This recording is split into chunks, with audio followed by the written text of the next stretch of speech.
Un saludo, regresamos de nuevo con todos ustedes en este programa en el que hablamos de salud y de bienestar. Y hablando de bienestar, ahora en nuestra sección Mente Sana vamos a tratar un asunto que les puede interesar. Será de la mano de Nazaret Martínez. Nazaret, muchísimas gracias por venir. Buenas tardes, gracias por invitarme. En nombre de la Delegación Gaditana del Colegio Oficial de Psicología de Andalucía Occidental. Nazaret, tú eres una de las profesionales de este colegio y nos planteas un tema por el que todos, prácticamente la mayoría de las casas de Cádiz ha pasado alguna vez. Hablamos del duelo. Sí. ¿Qué es el No duelo? solamente nos referimos al duelo por la pérdida de un ser querido, que es lo primero que se nos viene a la cabeza, ¿no? Pero también padecemos un duelo en una separación o un divorcio, cuando perdemos una relación significativa o, por ejemplo, rompemos con una persona muy importante, una amiga, o perdemos, por ejemplo, imagínate en un incendio de tu vivienda, pierdes tu casa, tus recuerdos. El duelo es ese proceso psicológico por el que, digamos, tenemos que elaborar una pérdida. Pues mientras la elaboramos, no la elaboramos, todos esos sentimientos, todas esas vivencias, ¿no? Lo típico que pensamos es la pérdida de alguien querido, ¿no? El fallecimiento, pero hay también otros tipos de duelos, ¿no? Los duelos infantiles, uno de los primeros que casi todos los niños y niñas han pasado es cuando se muere tu mascota, tu perro, tu gato, tu hámster. Bueno, pues es casi de los primeros duelos que se viven, ¿no?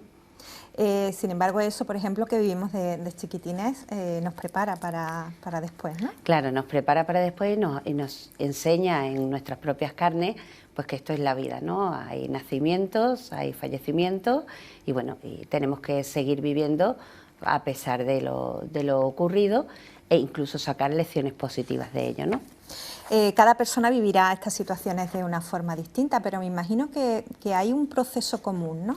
Hay un proceso común, no en todas las personas se dan las mismas etapas ni en el mismo orden, pero sí es verdad que ante un duelo, pensamos en una pérdida, por ejemplo, con fallecimiento, lo primero que hay es una negación. No me lo creo, esto no está pasando, de hecho no me ha pasado. Luego ya viene la rabia, la ira, el buscar culpables, ¿no? Bueno, pues todos, imagino que nos estamos representando, o bien por nuestras propias vivencias, o vivencias de gente muy cercana, esta segunda etapa. Luego ya pues viene la negociación, ¿no? Por ejemplo, una persona religiosa, bueno, Dios, si tú me mandas a mí una enfermedad, haz qué tal, ¿no? Uno intenta negociar de todas las maneras posibles, ¿no? Bueno, si yo me quito de fumar y hago no sé qué, en esa negociación. Después ya la depresión, ese estado emocional de abatimiento, de tristeza y al final la aceptación. El objetivo de todo proceso de duelo es llegar a la aceptación. ¿Por qué? Porque te recolocas, empiezas a colocar tu vida con esa pérdida y no caes en, bueno, pues en estas actitudes que también todos conocemos de no toco la habitación de la persona amada, que se convierte en un santuario, la vida se detiene, ni tampoco haces como si no hubiera pasado nada. ¿Por qué no? Porque te ha afectado, ¿no? Porque esa persona era importante para ti. Entonces esa fase de aceptación hace que nosotros podamos vivir con la pena y con esa pérdida e incluso transformarla, no digo en algo positivo, pero sí sacar ciertas cosas positivas, por ejemplo, de esa persona, si le gustaba la música, pues no sé, proponernos una vez al año ir a un concierto del grupo que le gustaba, o ser una persona que le gustaba mucho el deporte, bueno, pues de esta persona que ha fallecido, de mi marido, de mi hija, de mi hermano, pues me voy a apuntar a hacer deporte porque seguro que mi hermano estaría orgulloso de mí, ¿no? O por fin me voy a sacar el bachillerato, pues por seguir un poco esta intención de mi padre y mi madre que tanto insistían, ¿no? Entonces esa fase de aceptación es a la que deberíamos llegar todos, ¿no? Para llegar a esa fase, para superar esa situación negativa que se ha producido, esa pérdida, ¿es necesario pasar por el proceso completo? No tienes por qué pasar por el proceso completo, porque las personas somos todas diferentes, no todos tenemos las mismas características de personalidad, ni el mismo apoyo social, ni las mismas circunstancias, ni estamos hablando, no es lo mismo una pérdida de tu abuelo de 80 años, por mucho que lo quisiera, que de un hijo recién nacido, no tiene nada que ver, o una muerte violenta.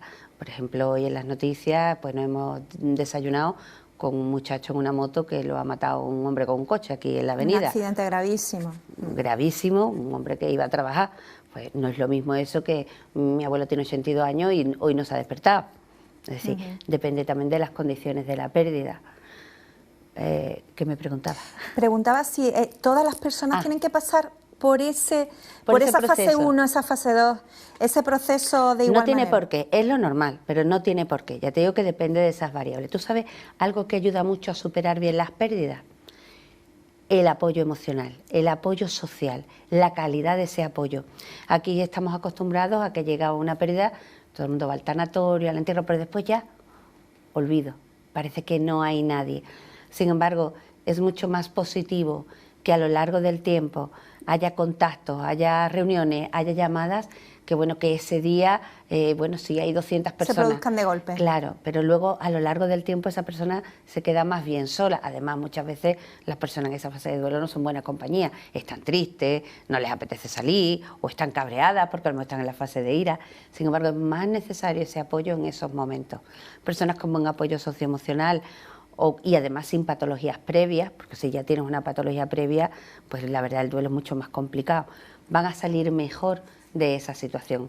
Personas resilientes con unas características de personalidad adecuadas, que son capaces de superar adversidades, no quiere decir que no les duele y no sufran, pero están más preparadas para superarlas. Si además ya tenemos un buen apoyo socioemocional, pues bueno, pasan su duelo, pero de una mejor manera que las personas con poco apoyo emocional, patologías previas, características de personalidad determinadas, y luego si el duelo es, si las circunstancias de la muerte han sido complicadas, pues entonces mucho peor. En el caso de perder un trabajo, ¿existe ese proceso también? Y además, para todo aquel que ha perdido un trabajo y se ha quedado en una situación de desempleo en paro, es sobradamente conocido. Perder tu trabajo significa perder tu estatus, temores económicos, incertidumbre por el futuro, pierdes también tu entorno sociolaboral. Muchas personas se definen por lo que hacen. Cuando en el momento que tú ya no eres el presidente de la comunidad de vecinos o el asesor económico de tal sitio o el jefe de sala del hotel tal, pues muchas personas se quedan sin ser nada. Esa incertidumbre por el futuro, esa pérdida de ingresos económicos, muchas veces además se vivencia de una manera injusta y tal, hacen que se pasen verdaderos duelos. Y las personas que están en paro o desempleadas y que han terminado sus contratos o no les han renovado o han sido despedidos, saben bien de lo que se habla. ¿Es más grave el daño que se produce o el problema que se ocasiona en esa persona cuando el duelo es por una pérdida de un ser querido que en vez de por una pareja, por un trabajo?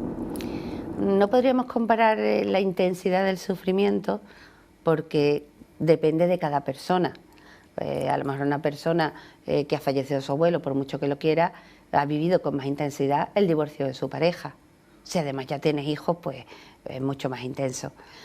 A lo mejor las pérdidas por fallecimiento es verdad que son de las más intensas. Si además el fallecimiento es en circunstancias complicadas y adversas, por ejemplo, uno de los ejemplos de duelos más no resueltos, los más complicados, los más cronificados, cuando alguien fallece y no se encuentra su cadáver. El buzo, ejemplo, el buzo que ya ha sido encontrado, o bueno, imagínate el caso de Jeremy Vargas. Esos niños, Marta del Castillo, es un duelo tremendo. ¿Por qué? Porque es el peor duelo que hay. No tienes descanso. Tú ya sabes que tu hijo o tu hija ha fallecido, pero ni siquiera tienes ni una explicación, ni un cadáver al que llorar. No puedes cerrar el ciclo. Esos son los más complicados. ¿Existen técnicas, dependiendo de las personas, imaginamos, como decías, del grado de sufrimiento de cada uno, pero técnicas que valgan para superar un duelo en general? Mira, un duelo es un proceso normal. Se sufre, es un proceso psicológico que inicialmente no necesita ayuda profesional. ¿Cuándo se necesita ayuda profesional? Cuando vemos que ese duelo está afectando de manera importante y significativa a cuestiones básicas: sueño, alimentación, relaciones laborales, cuidado de hijos. Y no me refiero a la primera semana o a la segunda, sino que durante un tiempo importante no hay un cambio significativo en las circunstancias de esa persona. Es ahí cuando se necesita ayuda profesional. ¿Qué puedes hacer si tu duelo es lo normal? Quiero decir, no llegas a esos grados de descuido y quieres ayudar a alguien que está en un proceso de duelo, pero no necesita ayuda profesional. Pues mira, lo primero, acompañar a esa persona. A lo mejor no hay que decir ni nada, acompañarla, estar ahí.